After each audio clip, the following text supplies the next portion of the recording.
ഈശോ മിശിഹായിക്കും സ്തുതിയായിരിക്കട്ടെ. ആഗമന കാലഘട്ടത്തിലൂടെയുള്ള യാത്രയിലാണല്ലോ. പ്രിയമുള്ളവരെ, ഇന്ന് ഞാനൊരു ചിത്രം പരിചയപ്പെടുത്തി തരാം. അത് വേറെ ആരുടെയുമല്ല, ഈശോയുടെ ചിത്രമാണ്.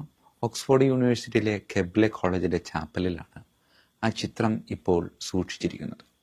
ആ ചിത്രം വരച്ചത് പ്രസിദ്ധ വിശ്വവിഖ്യാതനായ ആംഗലേയ ചിത്രകാരൻ വില്യം ഹോൾമൈൻ ഹണ്ട് എന്നൊരു ചിത്രകാരനാണ്. ഈ ചിത്രം വരച്ച് പൂർത്തിയാക്കിയതിന് ശേഷം ഈ ചിത്രത്തിൻ്റെ ഒരു പോരായ്മ ഒരുവൻ ചൂണ്ടിക്കാണിക്കുന്നുണ്ട്. ഈ ചിത്രത്തിന് ഒരു പോരായ്മ ഉണ്ട്. പെട്ടെന്ന് നോക്കുമ്പോൾ നമുക്കത് മനസ്സിലാക്കാനായിട്ട് സാധിക്കും. കാരണം ഒരു കയ്യിൽ റാന്തൽ വിളക്കുമായി മറുകൈ ഒരു വാതിലിൽ ഇങ്ങനെ മുട്ടി നിൽക്കുന്ന ഈശോയുടെ ചിത്രമാണ്. ആ വാതിലിൻ്റെ ഒരു പ്രത്യേകത എന്ന് പറയുന്നത്, ആ വാതിലിന് പുറത്ത് ഓടാമ്പലുകളോ ഒന്നുമില്ല. അപ്പോൾ അത് ഒരു പോരായ്മയായിട്ട് നമുക്ക് പെട്ടെന്ന് തോന്നാനുള്ള സാധ്യതയുണ്ട്. ആ പോരായ്മ ചൂണ്ടിക്കാണിച്ച കൂട്ടുകാരനോട് ചിത്രകാരൻ പറയുന്ന ഒരു കാര്യമുണ്ട്. എടാ, ഇതൊരു സാധാരണ ചിത്രമല്ല, ഒരു സാധാരണ വീടുമല്ല. ഈശോ വാതിലിൽ മുട്ടുന്നത് വെറുതെയുള്ള ഒരു വാതിലിലല്ല, മറിച്ച് അത് നമ്മളുടെ ഓരോരുത്തരുടെയും ഹൃദയത്തിൻ്റെ വാതിലാണ്.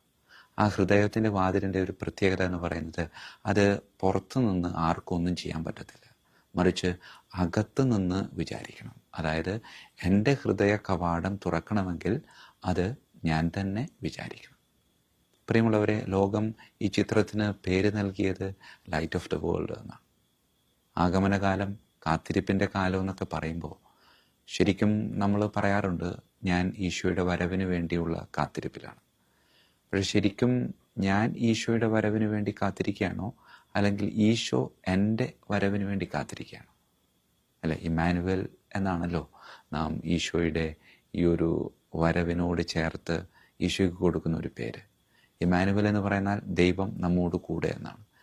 ദൈവം എന്നോട് കൂടെ മാത്രമല്ല, അവനോടുകൂടെയും അവളോടുകൂടെയും ഒക്കെ ദൈവമുണ്ട്. അങ്ങനെയെങ്കിൽ അവൻ്റെയും അവളുടെയും ഒക്കെ കൂടെയുള്ള ദൈവം അവരിലൂടെ എനിക്ക് വേണ്ടി കാത്തിരിക്കുന്നുണ്ടോ? പ്രിയമുള്ളവരെ, ഈ കാത്തിരിപ്പിൻ്റെ കാലഘട്ടം, ഈ ആഗമന കാലഘട്ടം, അത് ഒരു ആത്മപരിശോധനയുടെ ഒരു കാലഘട്ടം കൂടെ ആവട്ടെ. എന്നെ മറ്റുള്ളവരിലെ ഈശോ കാത്തിരിക്കുന്നുണ്ട് എങ്കിൽ ആ കാത്തിരിപ്പ് ഈ ആഗമന കാലഘട്ടത്തിലെങ്കിലും നമുക്ക് പൂർത്തിയാക്കാനായിട്ട് സാധിക്കണം. ഈശോയുടെ കാത്തിരിപ്പ് നമുക്ക് അവസാനിപ്പിക്കാൻ പറ്റത്തില്ലേ? ഒരുപക്ഷെ എല്ലാവരിലുമുള്ള ഈശോയുടെ കാത്തിരിപ്പ് ചിലപ്പോൾ അവസാനിപ്പിക്കാൻ പറ്റണമെന്നില്ല. 1-2 പേരുടെയെങ്കിലും ഉള്ളിലെ ഈശോയുടെ കാത്തിരിപ്പിന് ഈ ഒരു ആഗമന കാലഘട്ടത്തിന് ഒരു അറുതി വരുത്തണം എന്നൊരു ചിന്ത നമ്മുടെ ഓരോരുത്തരുടെയും ഉള്ളിലേക്ക് കൊണ്ടുവന്നൂടെ? പ്രിയമുള്ളവരെ, ചിലപ്പോൾ ഒരു ഫോൺ കോൾ, ചിലപ്പോൾ ഒരു മെസ്സേജ്, അതുമല്ല എങ്കിൽ ചെറിയൊരു സന്ദർശനം. പ്രിയമുള്ളവരെ, ഇതൊക്കെ എന്നിൽ നിന്നും കാത്തിരിക്കുന്ന ആരെങ്കിലുമൊക്കെ നമ്മുടെ ചുറ്റുപാടുമുണ്ടാകും. അതുകൊണ്ട് ഒന്ന് പരിശോധിക്കാം. എന്നിട്ട് ആ പരിശോധനയിൽ കിട്ടുന്ന ഒരുപാട് ആളുകളെ നമുക്കൊന്ന് മുന്നിൽ നിരത്തി വയ്ക്കാം. എല്ലാവരുടെയും ഉള്ളിലെ ഈശോയുടെ കാത്തിരിപ്പിന് അറുതി വരുത്താൻ പറ്റിയാൽ ഇതിലും സുന്ദരമായ വേറൊരു ക്രിസ്മസിൻ്റെ ഒരുക്കം ഇല്ല എന്ന് വേണമെങ്കിൽ നമുക്ക് പറയാൻ പറ്റും.